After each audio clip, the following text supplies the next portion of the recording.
Ooh, some new swag. What do we got? Ooh, that's pretty nice. I love that. That's cool. What is that? It's crazy.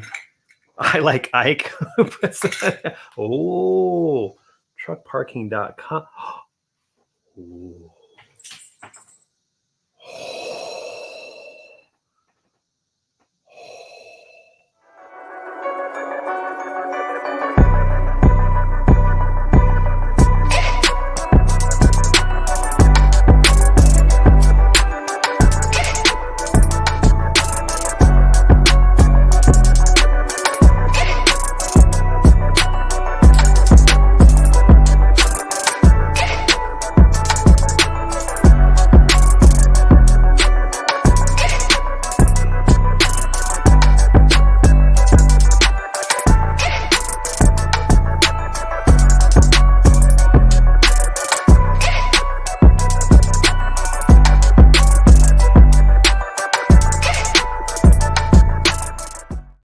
Hey, everybody, what's going on? Welcome back to Standing Out, a podcast about sales, marketing, and leadership. I'm Trey Griggs, your host and the CEO and founder of Beta Consulting Group. So glad that you're with us today. Hey, take a moment when you get a chance. Check us out at betaconsultinggroup.com. See how we are helping companies to tell their story. It's so important. You got a great product. You got a great service. People have to know about it. We'd love to hear from you. Click on that little button on our website to schedule a call with yours truly. Tell us about your story and we'll help you write yours. Also, a couple of things to announce before we get the show started off today. First of all, we are syndicated on Reads Across America Radio every Tuesday night at 6 p.m. So excited to be a part of that organization. If you have not checked out Reads Across America, make sure you do that. Make sure that you participate. You can donate a wreath. And if you're not sure exactly what they do, they place wreaths at the tombstones of fallen soldiers every middle of December every year so that we can remember and we can teach the next generation about the sacrifice that they made. Again, phenomenal organization. So excited to be partnered with them. Make sure you make a donation. We actually have a link that you can donate to our page through Reads Across America, and we would love for you to be a part of that. Speaking of Reads Across America, we're going to have Courtney George on the show real soon. She is the one that does all the transportation for this. It's amazing. 4 million wreaths to over 4,000 cemeteries across the country, working with truckers who donate their trucks to get those wreaths all across the country. So really excited to have her on the program real soon. She's coming up here in a week or two. So looking forward to getting that episode out to you. Also, it's not too late to sign up for the Elevate Conference for TMSA. What is TMSA? It's the Transportation Marketing and Sales Association, and it is phenomenal in our industry for sales and marketing professionals. It's an incredible event. It's in New Orleans this year, and it's the 100th anniversary of TMSA, so you don't want to miss that. Again, it's not too late. That's June 9 through 11 in New Orleans. Beta's very own Coleman Ruffin is going to be emceeing that event with our good friend Jennifer Carbish-Romaine. Again, make sure you go to events.tmsatoday.org to sign up for that. You won't want to miss it. It's going to be phenomenal. Also, make sure you follow us on YouTube at beta_podcast_network. Be sure to subscribe on there, turn on the notifications. That way you don't miss any of our episodes coming up. Finally, I want to give a shout out to our sponsor, SPI Logistics, for making this possible. Listen, if you're a freight broker or an agent and you're just ready for something new, maybe you're a freight broker, you don't want all that back office stuff, or maybe you're an agent just not quite satisfied with the freight broker that you're working with right now. They got the technology, systems, and back office support to help you succeed. So make sure you check them out at success.spi3pl.com. Let them know you heard about it right here from Standing Out. All right, it's time to get the show going today. I actually have a good friend of mine from the St. Louis area. We could have done this show in person, but we decided to do it over the old internet today. We got to stay away from those cicadas out there. It's crazy. Huge cicada manifestation here in St. Louis, so we're doing it virtually today. But please welcome to the show my good friend and one of the new guys over at AmeriPol. We're going to talk about him today. Please welcome Clark Wellman to the show.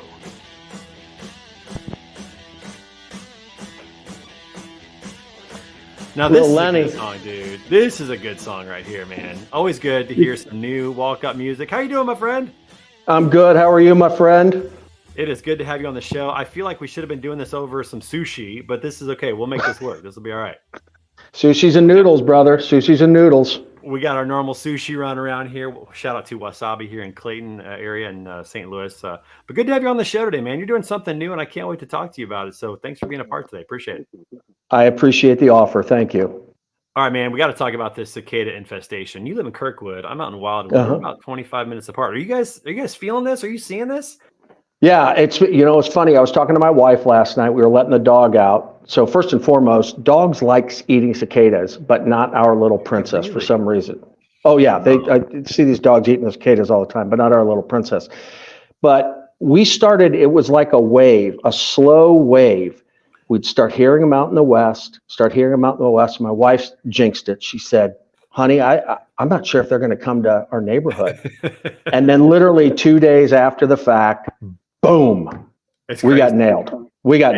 Yeah. My dog must be bougie because like he's not eating any of the cicadas. He sniffs them and just moves on. He's not all about that. But it's pretty wild. I heard a stat about cicadas, and this is crazy. We're in Missouri here in the Midwest. It's a huge infestation here in Illinois and whatnot. I heard 1.2 million cicadas per acre. Dude, how crazy is that? That's a lot of cicadas. That's nuts. That's a lot of cicadas and a lot of crunching when you're walking or running. It's wild. I heard also that they're louder than helicopters. That blows my mind. I mean, helicopters are pretty loud, but in my street, if I go with my top off on my Jeep, it's unbearable. It's so loud. It's crazy. Well, so yeah, quick side note on that. So I have a brother-in-law, and I think I've mentioned this to you. My brother-in-law that lives in Nashville, Tennessee, he's big into the music industry. He took his phone out, took it out on the back porch and held it up to read the decibels. And then he shared it on LinkedIn. And it was nuts. Like it was like, you can't, wasn't it like 92 or 98 or something? I mean, it was just crazy. It was like being at a rock concert. Let's put it that way. Yeah. To put that in perspective, like Arrowhead Stadium where the Chiefs play, they get up to like 120 decibels. So we're at 90 decibels with cicadas. I mean, that's crazy. Wild. It's just nuts. Yeah. It's wild. Let's talk about something a little bit more enjoyable. I know that you love rucking, and you've made it popular in the Kirkwood area. Tell us about this. Some people might not even know what this is. What is rucking? All right, so you've experienced the rucking at Queenie Park, and so has Dr. Mark from Off Shift, right? So, I think you know this about me. I was in the military a number of years ago, and one of the exercises, and one of the things, you're quite welcome, but one of the things that we used to do was marches, and you threw on a quote unquote rucksack. And that rucksack, depending on what you were doing, whether or not you were out in the field on a mission or you got your stuff loaded under your rucksack, ammunition, water, clothes, food, everything. And depending on how the people felt that day, we'd go 6 miles. Sometimes we'd go further than that. So and funny you should mention this. 2017, I was looking at Amazon. 2017 is when I ordered my first quote unquote ruck, which is essentially a weight vest that looks like a tactical vest, right? You've seen it. I started doing, then COVID hits. Where am I going to go work out? How am I going to get my exercise in? So I threw the ruck on and I started walking the neighborhoods. And then gradually I'd start to see more and more people carry the little 20-pound ones. And now everybody in our neighborhood, it seems like, has one. So I popularized rucking in Kirkwood, Missouri. You're taking credit for that, and I don't blame you. My neighbor actually mows his lawn with one of those vests on. Yes. I have not given into the rucking trend just yet, but I'm sure if I keep hanging out with you, it's probably going to happen. Next time we go to Queenie, you're going to get one. Oh, great. I walked right into that one. Yeah. That's a side note. You and Dr. Mark and I get together at one of the parks here in town and walk around for like an hour. It's about a 3-4 mile walk. And it's great. It's one of my favorite business meetings that we have, talking life, talking business. We're all kind of entrepreneurs and a part of startups and things like that. It's phenomenal. I don't know why I haven't done this before, but it's one of the things I look forward to every month. I really enjoy it. Oh, it's a blast. I have so much fun doing that.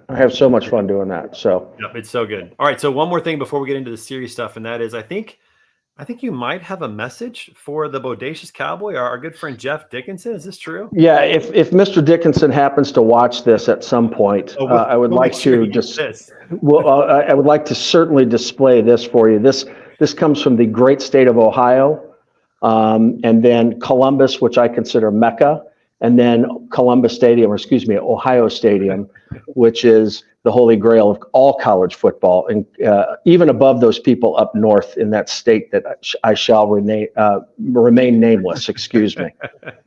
That's right. So anyway, let's do this. Let's see if we can make this working. OHIO, baby. There you go. Got that. So I at least know that much. I'm not a that's Ohio okay. State fan, but I know enough. To do that. How'd you become a Ohio State fan? Are you from that area, or what happened? Long story short, my dad, who also served in the military, served as for about 4 or 5 years, was a doctor in the military. He started off as a dentist.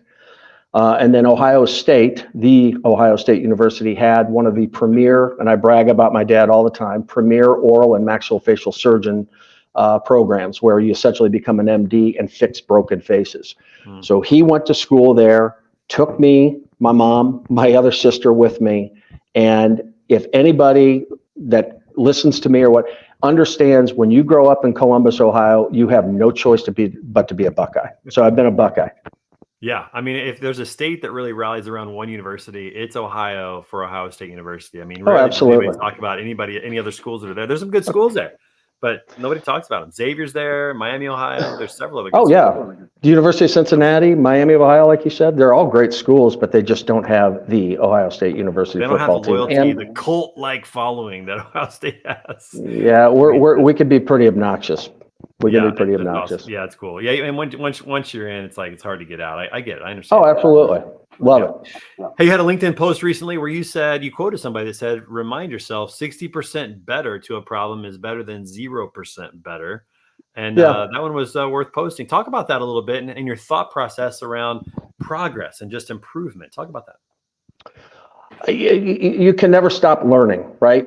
You can never, ever, ever stop learning. And, pick your poison, pick what you want to learn. I personally like reading religion, Bible, those type of things. But I also like reading Stoic philosophy. I think there's a lot of good information that we can gather from, the Stoics, Epictetus, Seneca, Marcus Aurelius, and some of the stuff that they say. But they're always saying, focus inward, focus on yourself, focus on the things that you can control. And what can we control? We can control our thoughts. We can control our how we react to things. But another thing that we can control is taking information in and learning more and more and more. So I would rather be 5% better 10 years from now than 0% better 10 years from now, if that makes any sense. Yeah, and I think that, I've heard it in other ways. I've heard the same phrase in other ways. I think perfection is really the enemy of good or great. But one way to think of it is, and I think about this too, like if you have something that's like 85% done or 90% done, but you're waiting to launch it, for example, for it to be perfect, it's never going to be perfect, number one. But two, like 90% in the market is better than 100% not in the market. And so I think there's something to be said about that. Like, I think that's why people like the people who build in public, who show us the process. This isn't perfect. We're iterating, we're making it better and better, and we're going to talk about it. And I think there's something to be said about that. I was also I was watching a clip on Jerry Seinfeld said the same thing about Stoicism, about everything that we're worrying about, all the people maybe that we're worried about, or situations or work or whatever, stressful moments, situations, financial situations, they're all going to go away. Like they're all eventually going to be gone, but we're letting them really impact us in this moment. And that's a big part of it, is like you said, focus inwardly, control what you can control. That's a big lesson in life. That's emotional intelligence that sometimes takes people a long time to figure out. Oh God, it's an ongoing thing. I mean, just briefly on what you were just touching on, I was listening to a podcast this morning during one of my rucks, by the way, in Kirkwood. Stoicism on Fire, which is a podcast I absolutely love, but talks about becoming a sage, which is like the ultimate the ultimate in becoming a Stoic philosopher. No one will ever reach that. Epictetus, Seneca, those guys never reach that status. You're never going to be perfect.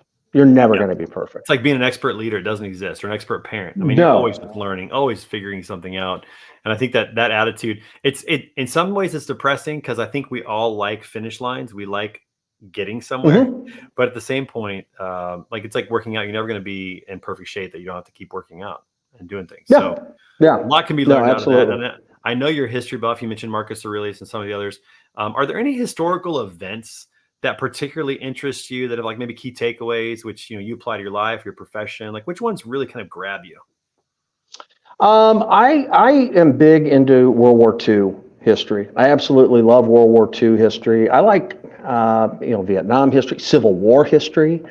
I like a lot of history around, and it's not that I'm a violent person by any stretch of the imagination, but, why wars started, how wars were won, and the heroism and the courage and the leadership that was actually developed in several key battles throughout, Civil War all the way through World War II, from people that, quite honestly, you wouldn't expect to have taken that leadership role. But I absolutely love history, war history. I don't know what I had a family member, and I don't want this to come across as a braggart statement because it certainly is not, but I have a family member who happens to be buried here in St. Louis, Trey. That was there's a big cemetery off of 70 down by the River Road or whatever. Anyway, he won the Congressional Medal of Honor at the Battle of Gettysburg. Which I thought was just absolutely so cool. And so that, I think when I found that out as a younger kid, it's like, that's kind of stuff is really cool to me. Of course, I joined the military, had family that was in the military, but I love military history. Have you been down to the Civil War Museum down near Jefferson Barracks here in St. Louis? You know what? I have not. You should definitely go. My daughter's high school history teacher's family runs that. So we got to have a tour down there. Road trip. Phenomenal facility. It's phenomenal. And it's definitely worth the trip. And so if I can connect you with that, I can get up with that. But it's a phenomenal absolutely would love it. What was it about World War II that was really appealing to you in the sense of learning about it? Was it the recency of it? I mean, it's really the biggest major war that is kind of connected to our generation. Like my parents, grew up and were born right at the time of of the end of that war. So what was it about that kind of grabbed your attention? I think there's several things, but the big thing that I'm a big fan of Stephen Ambrose. Stephen Ambrose wrote several books. One of them called D-Day, one of them called Common Soldier. He's written several other books, but that particular generation, was forced to go to war through a draft, right? But they went and they fought, and there was a purpose behind why they were fighting, right? I think of the men of, I don't know, I'm a big Band of Brothers fan. I think of the men that joined that unit. And at the time, that was considered special forces like Green Berets, Navy SEALs, Army Rangers at the time. The 101st and the Airborne was considered that. But the sacrifices that they made, there are wonderful stories about leadership that come throughout World War II that I don't think a lot of people are aware of. But when I talk about leaders, these are people that were, privates, sergeants, and stuff like that in the battlefield. And an interesting statistic that I loved is, and it sticks with me. The story sticks with me all the time. When we stormed the beaches of Normandy, there were hedgerows, and the hedgerows were not these little shrubs that you and I would find in our front in our backyard. These were 10 feet tall, thick, and on the other side of that were Germans, right? And we had to get our men over to fight, but there was no way because our tanks couldn't get through there, right? So a sergeant, and I can't remember his name, but a couple guys came up with the idea of taking the obstacles that we're all familiar with that were on the beaches, undoing them and then welding them onto the front of the tanks, and then utilizing those as kind of like ways to push and cut through the hedgerows. That came from somebody who was following a leader, but somebody who had a great idea. And then of course these leaders are like, yeah, that's a great idea. Let's try it. And it worked. So crazy. I know. Yeah. And then I look at, I think I was in Poland for a couple of weeks, and part of me being in Poland was being able to see some sites of where World War II really, quote unquote, began with the invasion of Poland from Hitler. And just being able to see those sites and knowing what those people did, it's just, we all know the story, but I mean, just what they had to face, and you're walking into something, you may die, so. It's different when you see on location where these events took place. We took our kids to see the American Revolutionary kind of Trail, Gettysburg, and Valley Forge, and all these places. It's different. It hits different when you actually see those. And I think part of the reason that we're so kind of fascinated by World War II, by the American Revolutionary War, it shaped the world as we see it today. Much of the world and the way that this iteration of the world is today was shaped by World War II and by the American Revolutionary War. So Absolutely. It's really fascinating, to see those things, and a lot of lessons can be learned. And so I'm glad you got to absolutely. Well, speaking of Poland, we have to talk about why the heck you were there in the first place. And that is you got a new opportunity, which I'm really excited about, with our friends over at Art Express with their AmeriPol staffing division, with the company that's really helping companies with that. Talk about what you guys are doing and tell us a little bit about your trip to Poland, because it's fascinating. Yeah, absolutely. So I guess I'll preface this by stating I'm in Anna Marie Island in Florida. Not now, but I was celebrating our daughter's 16th birthday. You and I share a daughter around the same age, with my wife, her best friend, and myself. And I get a text on a Sunday, and I was leaving on a Monday. I get this text from this guy, Trey Griggs, right? And saying, hey, you're going to the hockey game with me on Tuesday night. I'm like, well, Trey, I'm just getting back in. I may need to, no, you're going. And it was all through text. I said, okay, fine. So go to the hockey game, end up meeting the president of AmeriPol there, and he and I just had a wonderful conversation. Peter is his name. Wasn't really expecting anything out of it. Got a message on LinkedIn from a gentleman by the name of Brian Avashan with Tab, whom you know, very good company, broker company here that we partner with. And Brian's like, can you come in? And I said, sure. So I came in. I sat down with the two principals, two co-CEOs of the company, and just had a really open and honest discussion. I didn't know where it was going. Then all of a sudden I thought, you know what? I could work with these guys. This is going to be fun. It's a leadership thing. So long and the short of it is, I first and foremost thank you for presenting the opportunity to me. No, come on, man, come on. You're welcome. But you're welcome. As part of the indoctrination, right? I get to go to Poland for 2 weeks because our company was founded by 3 gentlemen from Poland. And so they shipped me over to Poland for 2 weeks, and I am not scarred. That's not the word. I was so impressed with everything that we had a chance to do over there. I got to meet my teammates, and for as you know, Trey, what we do is we outsource talent to Poland for a variety of reasons.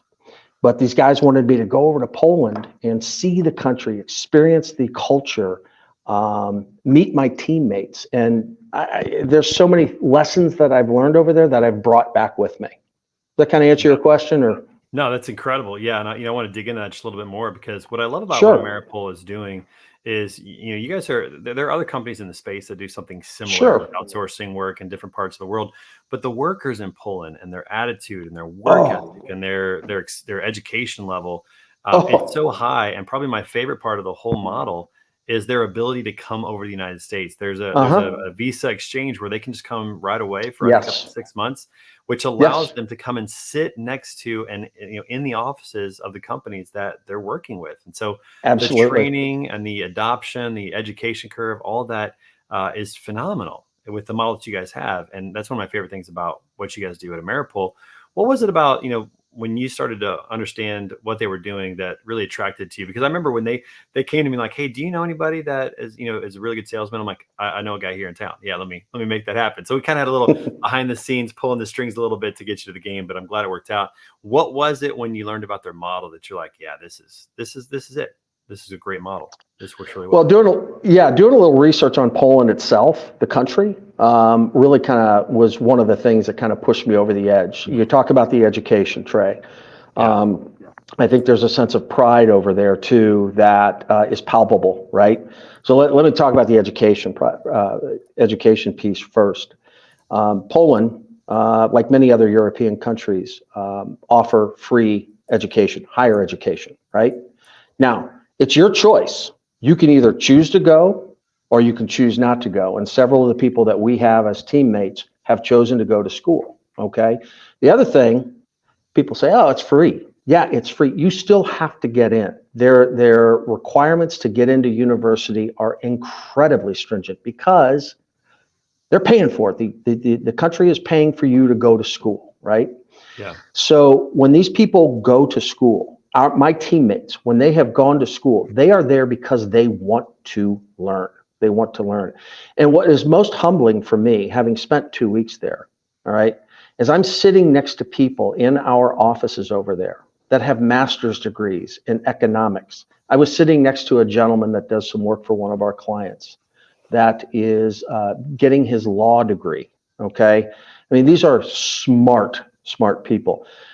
But another thing about Poland that really struck me is if you think about it, Trey, I mean, we were younger, but Poland emerged from communism in 1989, 1990. Okay. Which is not that long ago.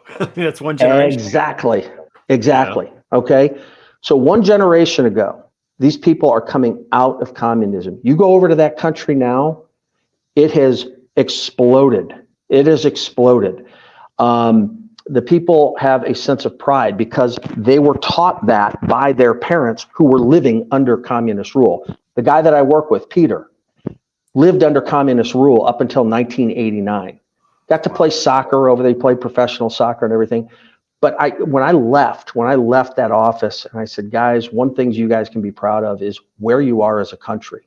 And then you look at things like GDP, how that country has grown. I mean, the country has exploded. GDP is probably one of the highest in all of Europe. Okay. Education rates are through the roof. I mean, these people are smart. And they work. I hear it's also a beautiful country too. Like our good friend Governor Jaroslawski, he sent some pictures from being over there. And man, it is a beautiful country. Man, it just looks amazing. Yes. So Paul, just sidebar. So Paul came to our offices. We have two. By the way, we have two offices. One in a town called Rzeszów, which is in the southeastern region of Poland, about 35 miles away from the Ukrainian border. And then we have another office that we just recently opened up in Gdansk, which is primarily for our IT and computer solutions that we're starting that group up here real soon. But anyway, Paul came over to the office in Rzeszów, and then we drove to a town called Lublin, had lunch with him, got to know each other a little bit, and just had absolutely wonderful time. Yeah, and I mean, it's a beautiful country. The people are incredibly ambitious. They're very highly educated, and they are excited about the work that they get to do with the companies here in America. But the best part is that they can come here if necessary. That travel and train program is so awesome. What you guys have for that? Yeah, it is. It's fantastic. We've got a couple of folks that are here right now in the States with us, doing some additional training with some of our clients. My teammates, I love those folks over there. Yeah. And then, like I said, and if I may, I talked about, we've got the two different offices. I think you know that. So we have an office in this town called Rzeszów, which is primarily just our normal, everyday kind of back office staffing, track and trace. We do other things aside from logistics as well. And then we opened up this office up north. And the office up north is in this town called Gdansk. And two of the more well thought of or higher ranked IT and computer solutions companies are based in that town. So we have a wealth of people and talent that we can just draw from. So anyway. Yeah, that's cool. Okay, so one question about Poland. What's the best food that you had over there that we can't get here in the States? Was there something that you had over there maybe for the first time, or that we can't get here in the States? What was it? Homemade pierogi. Homemade pierogi. Really? So you know what? Yes, I don't even know what that is. Okay. What is that? I'm going to buy you some, and I'll bring them to you next time. Pierogi is like, think about our toasted ravioli, our raviolis here. Okay. Sure, pierogies are and they boil them. They can fry them, but they stuff them with pork. They'll stuff them with cabbage. They'll stuff them with potatoes and onions. So pierogi is kind of like our pizza. It's like the go-to food for people in Poland, and especially during when they were under communist rule. Cheaper food, they could eat. It was cheaper to make as opposed to going out and buying meat and all that kind of stuff. So pierogi, hands down, my favorite. Is it like a big ravioli, like maybe like pita bread or some sort of like? They're tiny. They're tiny. They're small. Okay. And then the other thing, the other food that I absolutely love is they do borscht, which is red beets, and they spice that stuff up too. So nice. I loved it. I've never had either of those things. So. Oh my gosh, Trey! I told the guys I got to get over to Poland and see this sometime. I want to. I'll go. Okay, I know you will. I know you will. All right. So real quick before we move on to we got a game today. We're gonna have a little fun here in just a minute. But I want to ask one more quick question. One thing that you and I talk a lot about is the value of sales and marketing working together, about the value of brand and those types of things. What would you say is, how is your personal brand really kind of something that's contributed to your success? How do you think about that in the sense of like how you can elevate your brand and how that actually is going to elevate the AmeriPol brand? Well, it's a good question. I tend to think of myself as an incredibly honest person. I can build relationships well. In what we do, what AmeriPol does, it's not a hard sale like selling software. This is relationship sales. So I think I hope that that's a quality of mine, the honesty and the ability to build a solid relationship, and then more importantly, establish that trust, right? With the people that we are essentially offering our solutions and our teammates to help solve problems for them.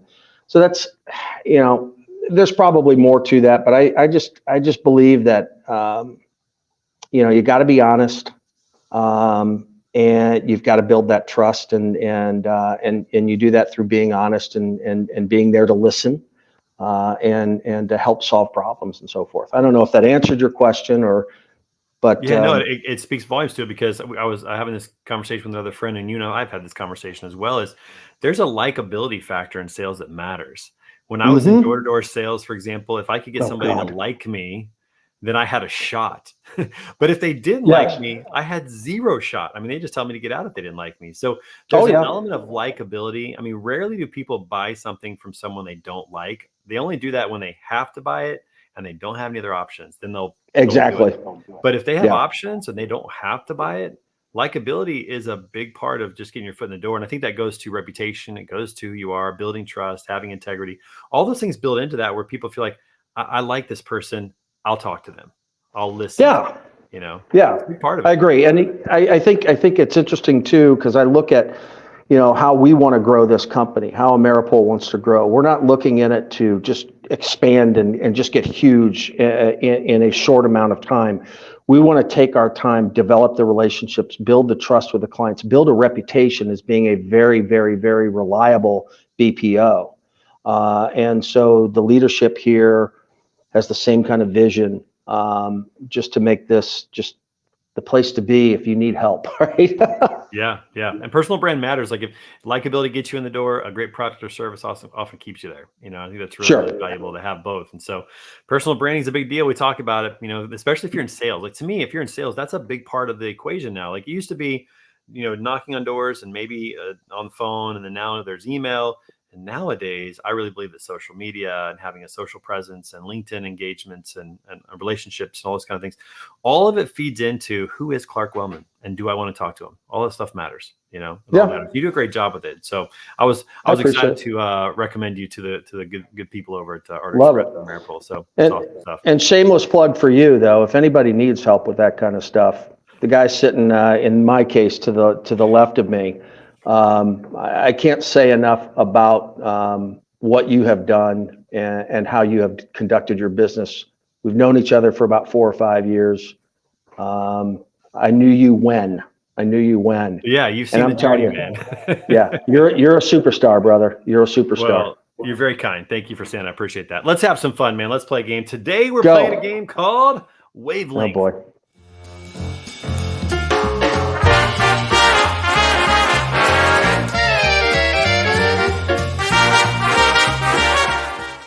Clark, here's how this works. Our producer is going to put a banner up, and that banner is going to have a letter and a category. So it might say something like food H. And what we have to do is see if we can come up with the same word of food that starts with H, and see if we can be on the same wavelength. All right. So we'll see. All right, let's go. We're friends. We're good friends. Let's see. All right. So we're coming up with a TV show that starts with U. Oh, goodness. It starts with U. Oh, man. Oh, I got one. And it was a movie, too. You got one. It was a movie too. Sean Connery. Kevin Costner. Okay. Shoot. Oh man. It's a submarine movie, I'm sure. Or maybe no. It's Prohibition. Al Capone. Prohibition. Gosh. Okay. I'm gonna blank on this one. Here we go. Ready? 3, 2, 1. Undercover. Untouchables. Oh, that's right. Gosh, I'm such an idiot. I couldn't think of that. No. I was thinking maybe like Undercover Boss, but I wasn't going to say Boss. Maybe Undercover might have gotten it done. I knew that wasn't it. All right, we're 0 for 1. That was a sample. That was a test. That didn't count. Here we go. A household item that starts with an E. A household item that starts with an E.